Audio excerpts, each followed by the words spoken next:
Hey guys, welcome back to new video. So నిన్న మనం Saripalli dam చూసుకున్నాం కదా.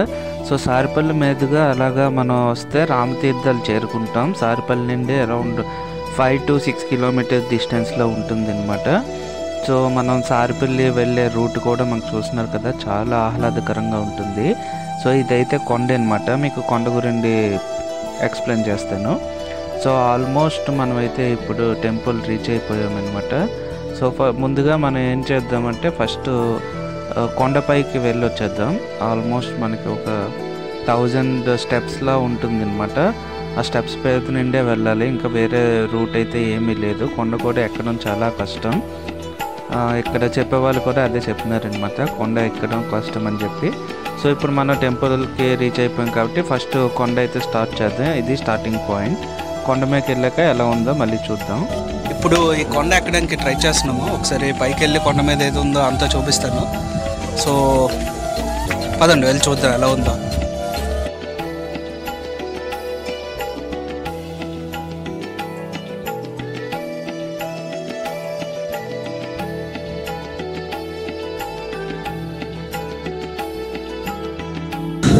అక్కడ కనిపిస్తుందా? అక్కడికి వెళ్ళాలన్నమాట, ఆ టెంపుల్ దగ్గరికి. కరెక్ట్గా అక్కడికి వెళ్ళాలి. ఇంకా ఇంకో పావుగంట పడుతుంది. రామతీర్థంలో మనకి ప్యారలల్గా 3 కొండలు కనిపిస్తాయి అనమాట. ఇప్పుడు మనం ఎక్కుతుంది బోధికొండ, రెండోది వచ్చేసి దుర్గా కొండ, మూడోది వచ్చేసి భక్త కొండ అని అంటారనమాట. సో మనం ఇక్కడ మనకి రాముడు ఆనవాళ్ళు, ఇంకా రాముడు టెంపుల్ అది కొండపైన ఉంది. మనం వెళ్ళాక చూద్దాం. సో రాముడు ఆనవాళ్ళు ఇక్కడ మనకు ఉన్నదంతా బోధికొండ అని అంటారనమాట. నెక్స్ట్ మనం నెక్స్ట్ టైం ఉంటే చూసేది మనం ఏంటంటే దుర్గా కొండ అనమాట. అక్కడ దుర్గాదేవి ఆనవాళ్ళు అవి కూడా ఉన్నాయి. దాని తర్వాత మనం చూసేది భక్త కొండ అనమాట. ఇక్కడ మనకు కనిపిస్తుంది ఏంటంటే ఇక్కడ ఒక స్పాట్ లాగా ఉంది. కొంచెం ఫొటోస్కి అవి దిగడానికి చాలా బాగుంటుంది. సో వచ్చే వాళ్ళైతే ఇక్కడ మీరు ట్రై చేయండి, ఫొటోస్ అవి దిగడానికి బాగుంది అనమాట. నెక్స్ట్ మనం ఇప్పుడు కొండ మీద ఉన్న రాములవారి టెంపుల్కి వచ్చేసాము. ఒకసారి లోపలికి వెళ్ళి మీకు అంతా చూపిస్తాను ఎలా ఉందో.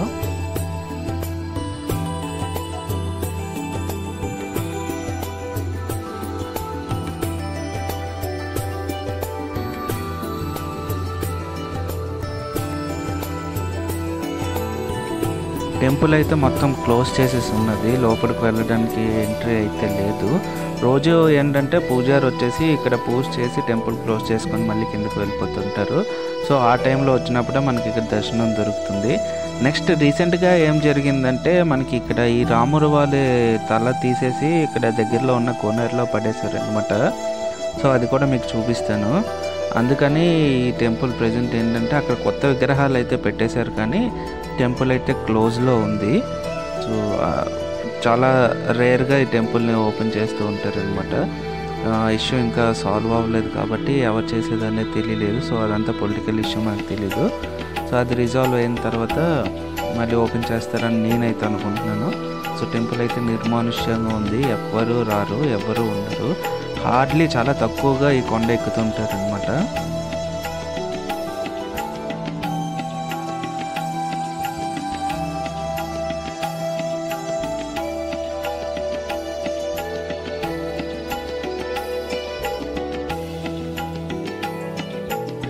సో టెంపుల్ చూసుకొని మనం బయటికి రాగానే ఇక్కడ మనకి ఒక కొలను అయితే కనిపిస్తుంది అనమాట. చిన్న కోనేరు టైప్లో ఉంటుంది.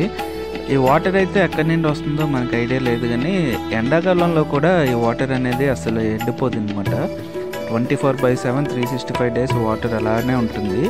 అలాగని వాటర్ ఎక్కువైపోవడం, వాటర్ తక్కువడం కూడా ఉంటుంది అనమాట. మనకి ఎప్పుడు వచ్చి చూసినా ఈ వాటర్ లెవెల్ అనేది ఇలానే ఉంటుంది.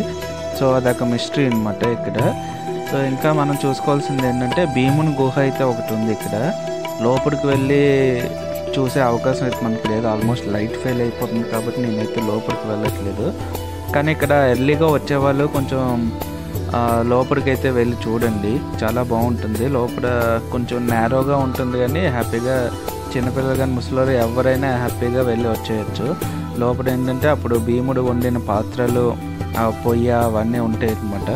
సో హ్యాపీగా చూసుకొని మనం అయితే బయటికి వచ్చేయచ్చు. వెళ్ళిన తోవలోనే కాకుండా అటుపక్క నుండి వేరే సైడ్ నుండి తోవ ఉంది బయటికి రావడానికి. సో ఇటు నుండి వెళ్ళి అటు నుండి చూసుకొని బయటకు వచ్చేయచ్చు అనమాట.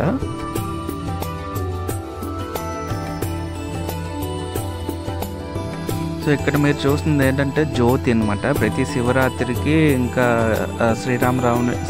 శ్రీరామనవమికి ఇక్కడ జ్యోతి అనేది కొండ మీద వెలిగిస్తుంటారు. ప్రజెంట్ అయితే ఖాళీగా ఉంది, మీకు చూపిద్దామని చెప్పి చూపిస్తున్నాను అనమాట. సో కొండ మీద జ్యోతి వెలిగించినప్పుడు అంకే కింద నుండి దర్శనం చేసుకుంటే మంచి కలుగుతుందని ఇక్కడ అందరూ నమ్ముతుంటారు అనమాట. చాలామందికి విశ్వాసం ఎక్కువ. ఈ జ్యోతిని దర్శించుకుంటే ఆ ఇయర్లో మంచి జరుగుతుందని చాలామందిని నమ్ముతూ ఉంటారనమాట. సో మనం చూడాల్సిన మెయిన్ బోధికొండ అయితే మనం చూసి వచ్చేసామన్నమాట. నెక్స్ట్ దుర్గా కొండ, ఇంకా భక్తర కొండ అంటే 2 కొండలు ఉన్నాయి. అవి అయితే చూడడానికి మనకు ఆస్కారం లేదు, ఎందుకంటే మనకి ఆల్మోస్ట్ టైం అయితే లేదనమాట. నేను వెళ్ళకపోయాను. ఎవరైనా ఇన్ కేసు వచ్చే వాళ్ళు అయితే హ్యాపీగా మీరు చూసుకొని రావచ్చు. అది కూడా ఇక్కడ లోకల్లో ఉన్న వాళ్ళని మనం అడిగితే ఏం చెప్తారంటే వాళ్ళు గైడ్ని అయితే ఇస్తారనమాట. గైడ్ని తీసుకొని వెళ్ళండి, ఎందుకంటే మీరు ప్లేస్ మిస్ అయ్యే ఛాన్సెస్ కూడా, అంటే రూట్ మిస్ అయ్యే ఛాన్సెస్ చాలా ఎక్కువ. బోధికొండకైతే ఎవరు అవసరం లేదు, మీరు హ్యాపీగా స్టెప్స్ ద్వారా వెళ్ళి మీరు చూసుకొని వచ్చేయచ్చు. దుర్గా కొండకి ఇంకా భక్తర్ కొండకి కూడా మీరు గైడ్ని తీసుకొని వెళ్తే బాగుంటుందని నా అభిప్రాయం. సో ఇప్పుడైతే మనం దర్శనంకి వచ్చేసామన్నమాట. టెంపుల్ లోపలికి ఎంట్రీ అయితే అయిపోయాం. సో టెంపుల్ మనకి ఫ్రీ దర్శనం అయితే ఉందన్నమాట. ఎటువంటి టికెట్ అయితే అవసరం లేదు, కొబ్బరికాయకి మాత్రం టికెట్ అయితే తీసుకోవాలి. సో టెంపుల్కి లోపలికి వెళ్ళి టెంపుల్ లోపల ఎలా ఉందో చూద్దాం.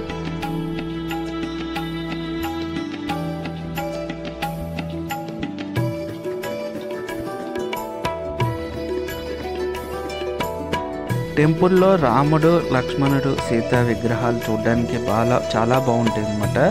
వెండి కవచాలతో ధరించి ఉంటారనమాట, చాలా బాగుంటుంది. నెక్స్ట్ ఇక్కడ పెద్ద జీయర్ స్వామి ప్రతిష్ఠించిన ఒక స్తూపం అయితే ఉంది, అది మీకు చూపిస్తాను లాస్ట్లో. ఇంకా ఏంటంటే మనకి టెంపుల్ పక్కన కోనేరు అయితే ఉన్నది, కోనేరు కూడా చాలా బాగుంటుంది. ఇంకా టెంపుల్లో చూడాల్సిన అట్రాక్షన్స్ ఏంటంటే టెంపుల్ చుట్టూ తాబేళ్ళు ఉంటాయి అన్నమాట. వాటి వీపు పైన విష్ణు ముద్రలు అయితే ఉంటాయి. సో అది కొంచెం దైవికంగా భావిస్తారనమాట. టెంపుల్ చుట్టూ తిరుగుతూనే ఉంటాయి తాబేళ్ళు. నెక్స్ట్ ఇక్కడ బాగా చేసే పండుగలు ఏంటంటే శివరాత్రి ఒకటిన, నెక్స్ట్ వైకుంఠ ఏకాదశి, శ్రీరామనవమి, ఇవైతే చాలా బాగా చేస్తుంటారు. నెక్స్ట్ ఇయర్లో కూడా మనకి ఇక్కడ జరుగుతుంది ఏంటంటే గిరి ప్రదక్షిణ అనేది వైకుంఠ ఏకాదశి రోజు గిరి ప్రదక్షిణ కూడా జరుగుతూ ఉంటుంది అనమాట. ఆ టైంలో చాలామంది భక్తులు విశేషంగా ఇక్కడికి వస్తూ ఉంటారు.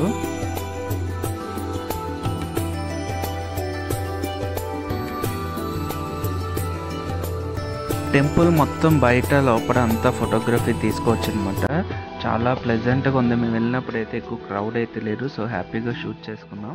కాకపోతే ఐడియల్స్కి అయితే విగ్రహాలకి మనకి కెమెరా నాట్ అలౌడ్. సో ఈ టెంపుల్ చూసుకున్న తర్వాత మనకి నెక్స్ట్ పక్కనే శివాలయం, ఇంకా కామాక్షి అమ్మవారి టెంపుల్ కూడా ఉంది అనమాట. సో కామాక్షి అమ్మని అయితే ఖచ్చితంగా చూసి తీరాలన్నమాట. ఆ కామాక్షి అమ్మ దర్శనం తర్వాతే మనకి ఈ రామతీర్థం చూసే యాత్ర అనేది కంప్లీట్ అవుతుంది అనమాట. సో అది చూడకుండా, ఆ అమ్మవారిని దర్శించుకోకుండా ఎవరైతే వెనక్కి రాకండి. సో ఫస్ట్ మనం ఇక్కడ చూడాల్సింది ఏంటంటే కొండను చూసుకోవాలి, కొండ తర్వాత టెంపుల్ చూడాలి, టెంపుల్లో తర్వాత శివాలయం చూసుకోవాలి అనమాట. దాని తర్వాత పక్కనే మనకి నేను చెప్పినట్టు దుర్గా కొండ, అలాగే భక్త కొండ కూడా 2 కవర్ చేసుకొని మీరు రావచ్చు. ఇక్కడికి మనం ఎర్లీ మార్నింగ్ రీచ్ అయిపోయాం అనుకో, అరౌండ్ 8-9 o'clockకి ఈ కొండలన్నీ చూసుకొని మన టెంపుల్ దర్శనం చేసుకొని ఈవినింగ్ మళ్ళీ రిటర్న్ అయిపోవచ్చు. నైట్ స్టే కావాలంటే మనకు దగ్గరలో చాలా ఉన్నాయి స్టే చేయడానికి కూడా.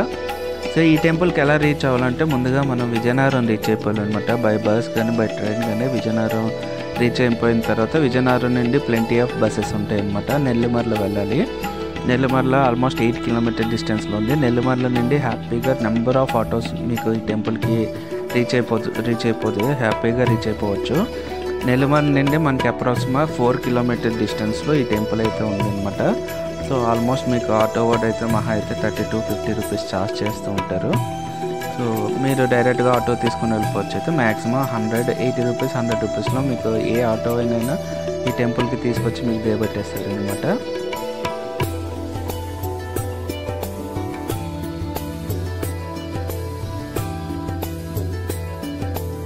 సో సో ఇక్కడితో ఈ వీడియో అయితే నేను ఎండ్ చేద్దాం అనుకుంటున్నాను. సో ఈ వీడియో మీకు నచ్చినట్లయితే లైక్ చేసి షేర్ చేసి అండ్ సబ్స్క్రైబ్ చేసుకోండి.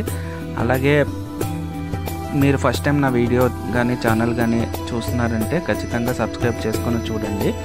నెక్స్ట్ వీడియోలో ఏంటంటే మనకి నిన్న చింతపల్లి చూసుకున్నాం, సారిపల్లి వాటర్ ఫాల్ చూసాం, రామతీర్థం చూసాం. సో నెక్స్ట్ ప్లేస్ వచ్చేసి మనం వెళ్తుంది ఏంటంటే దిబ్బలింగేశ్వర స్వామి అని సారిపల్లిలో ఉందని మీకు చెప్పాను కదా. సో ఆ టెంపుల్కి అయితే మీకు తీసుకెళ్తాను, చాలా బాగుంటుంది. ఎదురుగా ఒక ఆశ్రమం కూడా ఉంటుంది. ఆ డీటెయిల్స్ అన్నీ మీకు నెక్స్ట్ వీడియోలో ఇస్తాను అనమాట. సో ఓకే, నెక్స్ట్ వీడియోలో మళ్ళీ కలుద్దాం. Until then take care, bye and మీ దినేష్ కుమార్.